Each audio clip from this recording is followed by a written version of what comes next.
Ayoko ng paputok. Ay, Okay.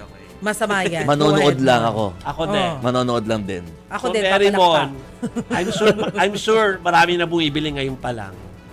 Kasi mas mura daw yata pag ngayon.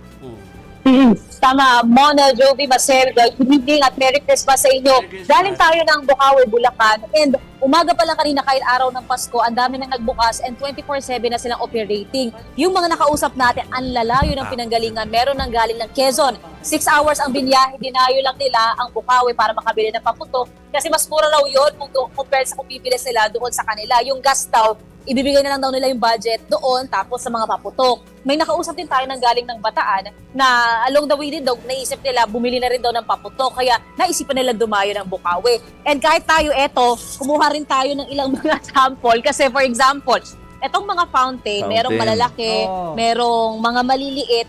Ito ang price range nila so far around 25, may 35, may 40, may 60 pesos. Yung ganito naman, hanggang doon sa pinakamalalaki, may 150 hanggang sa yung 3 minutes na mga fountain, 750 pesos to 800 pesos. May mga lucis din, and yung presyohan nun, for example, ito yung ganito lang siya kaliliit, 40 pesos yung ganitong pack. Meron din sila mga 35 pesos to 40 pesos naman, depende yan yung mga silver lucis na ganito yung itsura o kaya yung mga 5 color. Ang isa rin daw sa pinakamabenta usually at mabilis na maubos yung quickies. Doon sa Bukawi, 9 pesos, 10 pesos yung presyo.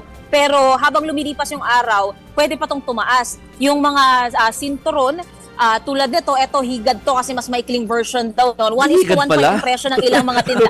Yung higad ang tawag sa mga maikli daw. So yung ganito, mga 100, 120, 150 pesos. Yung sinturon, 1:1, pero sa mga susunod na araw, pwede pa raw yung tumaas. So 500 rounds, 500 pesos, 1,000 rounds, 1,000 pesos, 10,000 rounds, 10,000 pesos. And ang sinasabi sa atin, pwede pang tumaas ito dahil una sa demand at saka sa supply. Pangalawa, ang nasabi rin sa atin ni Miss Alapide, siya ang Vice President kasi ng Philippine Polytechnic Manufacturers and Dealers Incorporated. Ang sabi niya, yung pagtaas din daw ng presyo, isang factor din daw doon ay para makabangon daw yung ilang mga pagawaan ng paputok na naging apektado ng mga lumipas na bagyo this past few months. Pero doon sa Bukawi, Bulacan, ganon, mabenta ang storya. Pero dito sa San Miguel, Bulacan, medyo iba pa ang aura, ang espasyo pa ng mga bentahin. Kukulitin lang natin si Sir Richard, sobrang saglit lang. Sir, kumusta po ang bentahan ngayon dito sa pwesto po natin? Sa akin naman po, nakakabenta pa naman po.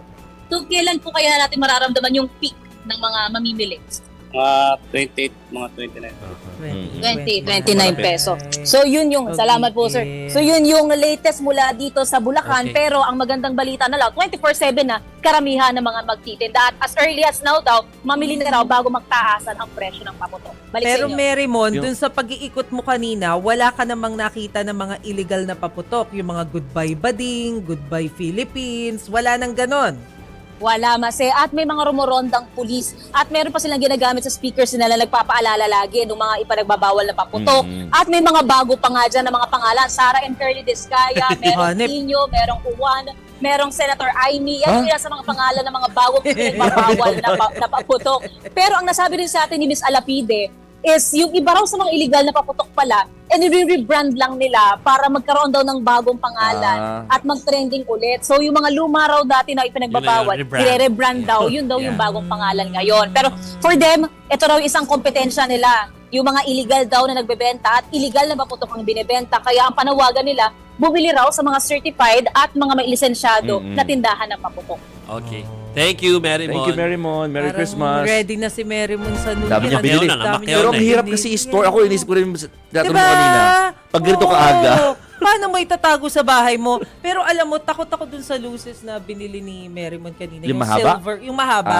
Kasi may experience ako dyan dati na nahawakan ko na pailalim. Tapos instead na nag-shoot up siya, Baliktad. dun siya dumaan sa ilalim.